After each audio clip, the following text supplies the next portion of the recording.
ಬೆಳಗ್ಗೆಯಿಂದಲೂ ಕೂಡ ಸಿಕ್ಕಾಪಟ್ಟೆ ಚರ್ಚೆ ಆಗ್ತಾ ಇರುವಂತ ಸುದ್ದಿ ಯಾವುದಪ್ಪ ಅಂತ ಅಂದ್ರೆ ಸಿದ್ದರಾಮಯ್ಯನವರು ರಾಷ್ಟ್ರ ರಾಜಕಾರಣಕ್ಕೆ ಶಿಫ್ಟ್ ಆಗ್ತಾ ಇದ್ದಾರೆ, ಹೈಕಮಾಂಡ್ ಅವರಿಗೆ ಬೊಲಾವ್ ಕೊಟ್ಟಿದೆ ಅಂತ ಹೇಳಿ.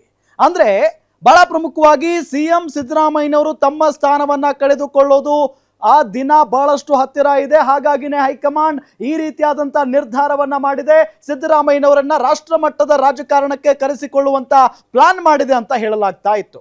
ಹಾಗಾದ್ರೆ ಸಿದ್ದರಾಮಯ್ಯನವರು ರಾಷ್ಟ್ರ ರಾಜಕಾರಣಕ್ಕೆ ಎಂಟ್ರಿ ಆಗೋದು ನಿಜಾನ ಸುಳ್ಳ ಅನ್ನೋ ಪ್ರಶ್ನೆಗೆ ನಾವು ಉತ್ತರ ಕೊಡ್ತೀವಿ. ಸಿದ್ದರಾಮಯ್ಯ ರಾಷ್ಟ್ರ ಮಟ್ಟದ ಒಬಿಸಿ ಮಂಡಳಿ ಸದಸ್ಯರಾಗಿ ಆಯ್ಕೆ ಆಗಿದ್ದಾರಾ?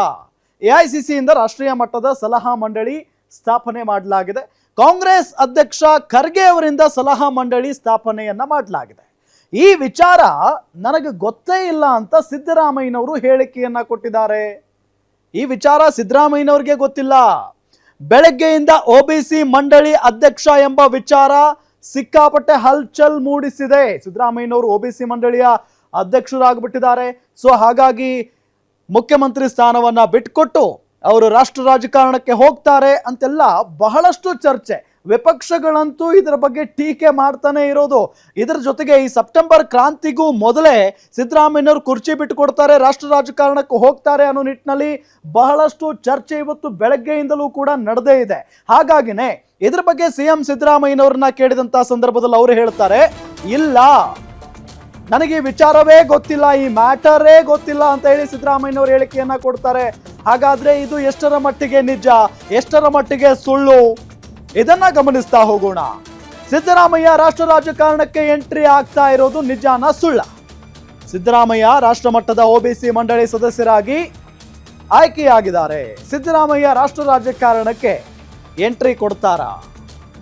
ಇದ್ರ ಬಗ್ಗೆ ಸಿದ್ದರಾಮಯ್ಯನವ್ರನ್ನ ಕೇಳಿದಂತ ಸಂದರ್ಭದಲ್ಲಿ ಅವ್ರು ಹೇಳ್ತಾರೆ, ಈ ಮ್ಯಾಟ್ರೇ ಗೊತ್ತಿಲ್ವಲ್ಲಪ್ಪ ನನಗೆ ಅಂತ, ಈ ವಿಚಾರನೇ ಗೊತ್ತಿಲ್ಲ ನನಗೆ ಅಂತ ಹೇಳ್ತಾರೆ. ಸೊ ಸಿದ್ದರಾಮಯ್ಯನವ್ರಿಗೆ ಗೊತ್ತಿಲ್ಲದೇನೆ ಅದ್ ಹೆಂಗಪ್ಪ ಒಬಿಸಿ ಮಂಡಳಿಯ ಅಧ್ಯಕ್ಷರನ್ನಾಗಿ ಮಾಡಬಿಟ್ರು ಸಿದ್ದರಾಮಯ್ಯನವ್ರನ್ನ, ಹೈಕಮಾಂಡ್ ನಾಯಕರು?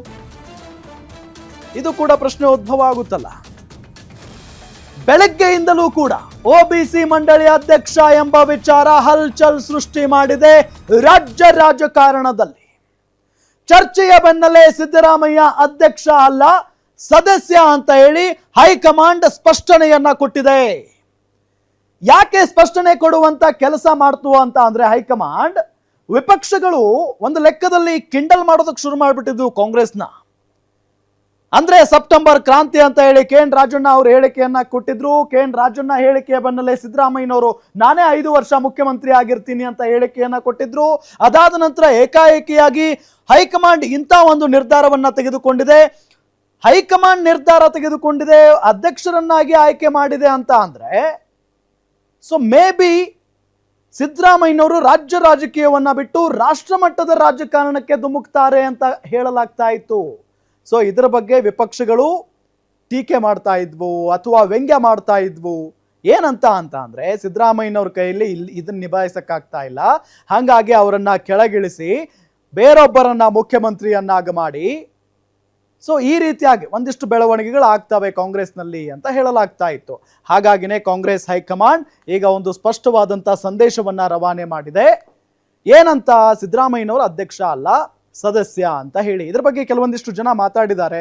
ಏನೇನು ಹೇಳಿದ್ದಾರೆ ನೋಡೋಣ ಬನ್ನಿ.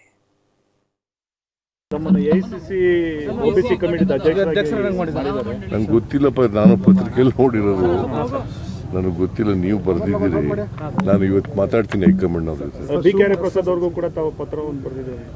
ಹೌದಪ್ಪ, ಅದು ಒಂದು ಮೀಟಿಂಗ್ ಮಾಡಿ ಅಂತ ಹೇಳಿದ್ರು ಒಬಿಸಿ ಅಧ್ಯಕ್ಷರು, ಕೇಂದ್ರದ ಒಬಿಸಿ ಅಧ್ಯಕ್ಷರು ಕರ್ನಾಟಕದಲ್ಲಿ ಒಂದು ಮೀಟಿಂಗ್ ಮಾಡಿ ಅಂತ ಹೇಳಿದರು.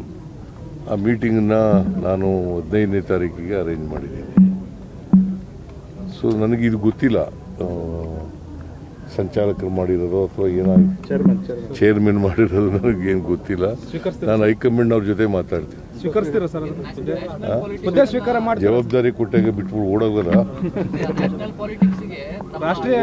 ನಾನು ಕೇಳಿಲ್ಲ, ಅವರೇ ಗೊತ್ತಿಲ್ಲ ನನಗೆ. ಅವ್ರು ಅನೌನ್ಸ್ ಮಾಡಿದ್ದಾರೆ, ನಾನು ಅವ್ರ ಜೊತೆ ಮಾತಾಡ್ತೀನಿ. ರಾಷ್ಟ್ರ ರಾಜಕಾರಣಕ್ಕೆ ಹೋಗಲ್ಲ ಅಂತ ಇದ್ರಿ, ರಾಷ್ಟ್ರ ರಾಜಕಾರಣ ಅಲ್ಲ ಇದು. ಏನಂತ ಪೋಸ್ಟ್ ಕೊಟ್ಟಿದ್ದಾರೆ ಗೊತ್ತಿಲ್ಲ ನನಗೆ. ಯಾಕಂದ್ರೆ ಒಂದೊಂದು ಪತ್ರಿಕೆಯಲ್ಲಿ ಒಂದೊಂದು ಥರ ಇದೆ. ನೋಡ್ತೀನಿ, ನಾನು ಕೇಳಿ ಮಾತಾಡ್ತೀನಿ. ನಂಗೆ ಗೊತ್ತಿಲ್ಲಪ್ಪ. ನಮ್ಮ ರಾಜ್ಯದಲ್ಲಿ ನಾವು ಅಧಿಕಾರದಲ್ಲಿದ್ದೇವೆ. ಅದು ನಾನು ಸಿದ್ದರಾಮಯ್ಯ ಹೋದಾಗ ಎಲ್ಲ ಕಡೆನೂ ಅದಕ್ಕೆ ಹೋಗಿ ಚರ್ಚೆ ಮಾಡ್ಕೊಂಡು ಬಂದರು. ಅದಕ್ಕೆ ನನ್ನ ಹತ್ರನೂ ಚರ್ಚೆ ಮಾಡಿದ್ರು ಸ್ಟಾರ್ಟಿಂಗಲ್ಲೇ. ನಾನೇ ಕಾಂಗ್ರೆಸ್ ಕಚೇರಿ ಮಾಡಿ ಅಂತ ಅಂದ್ಬಿಟ್ಟು, ನಾನೇ ಕರ್ನಾಟಕದಲ್ಲಿ ಮಾಡಿ ಅಂತ. ನಾವು ನಮ್ಮ ಸರ್ಕಾರದಿಂದ ಒಂದು 40 ಜನ ಲೀಡರ್ಸ್ ಬರ್ತಾರೆ. Former chief ministers, union ministers, farmer ಕೆಲವು MP ಗಳು, OBC ಲೀಡರ್ಸ್ ಎಲ್ಲ ಬರ್ತಾರೆ. ಸೊ OBC ಜನಸಂಖ್ಯೆ ಇಡೀ ದೇಶದಲ್ಲಿ ಭಾಳ ದೊಡ್ಡದಿದೆ. ನಮ್ಮ ಪಕ್ಷಕ್ಕೆ ಸಂಘಟನೆ ಮಾಡಬೇಕು, ಅವ್ರಿಗೆ ಸಮಾನತೆ ಕೊಡಬೇಕು. ಒಕ್ಕಲಿಗರು ನ್ಯಾಷನಲ್ ಲೆವೆಲಲ್ಲಿ OBCಗಳೇ. ಸೊ ಲಿಂಗಾಯತಲ್ಲೂ OBCಗಳಿದ್ದಾರೆ, ಬಡವರಿದ್ದಾರೆ. ಸೊ ನಾವೇನು ಎಲ್ಲ ವರ್ಗಕ್ಕೂ ನಮ್ಮ ಪಕ್ಷ ಸೀಮಿತವಾಗಿದೆ. ಸೊ ಕೆಲವು ಡಿಪಾರ್ಟ್ಮೆಂಟ್ಗಳಿದೆ. OBC ಡಿಪಾರ್ಟ್ಮೆಂಟ್ ಇದೆ, SC ಡಿಪಾರ್ಟ್ಮೆಂಟ್ ಇದೆ, ರೈತರ ವಿಭಾಗ ಇದೆ, ಮೈನಾರಿಟಿ ವಿಭಾಗ ಇದೆ. ಮೈನಾರಿಟಿಗೆ ಜೈನು ಸೇರ್ತಾರೆ, ಕ್ರಿಶ್ಚಿಯನ್ನು ಸೇರ್ತಾರೆ, ಸಿಖ್ಖು ಸೇರ್ತಾರೆ. ಚೇರ್ಮನ್ ಮಾಡಿದ್ದಾರೆ ಅಂದಾಕ್ಷಣಕ್ಕೆ ರಾಷ್ಟ್ರ ರಾಜಕಾರಣಕ್ಕೆ ಹೋಗಬೇಕು ಅಂತ ಏನಿಲ್ಲ. ಅವರು ಅನುಭವ ಇದೆ. ಹಿಂದುಳಿದ ಸಮುದಾಯಗಳ ಕ್ಷೇಮಾಭಿವೃದ್ಧಿಗೆ ಅವರು ಮೊದಲಿಂದನೂ ಕೂಡ ಕೆಲಸ ಮಾಡ್ಕೊಂಡು ಬಂದಿದ್ದಾರೆ, ಅನುಭವ ಇದೆ. ಆಮೇಲೆ ಈಗಿರುವಂಥ ನಾಯಕರಲ್ಲಿ ಹೆಚ್ಚು ಈ ವಿಷಯದಲ್ಲಿ ಅನುಭವ ಇರೋದು ಅವರಿಗೆ ಅಂತೇಳಿ ಅವ್ರಿಗೆ ಕೊಟ್ಟಿದ್ದಾರೆ, ಜವಾಬ್ದಾರಿ ಕೊಟ್ಟಿದ್ದಾರೆ. ನಾವು ಅನೇಕ ಸಂದರ್ಭದಲ್ಲಿ ನಮ್ಮ ರಾಜ್ಯದಲ್ಲಿ ಬೇಕಾದಂಥ ಲೀಡರ್ಗಳೆಲ್ಲ ರಾಷ್ಟ್ರ ರಾಜಕಾರಣದಲ್ಲಿ ಜವಾಬ್ದಾರಿಗಳನ್ನು ಹೊತ್ತಿದ್ದಾರೆ. ಹಂಗಂತೇಳಿ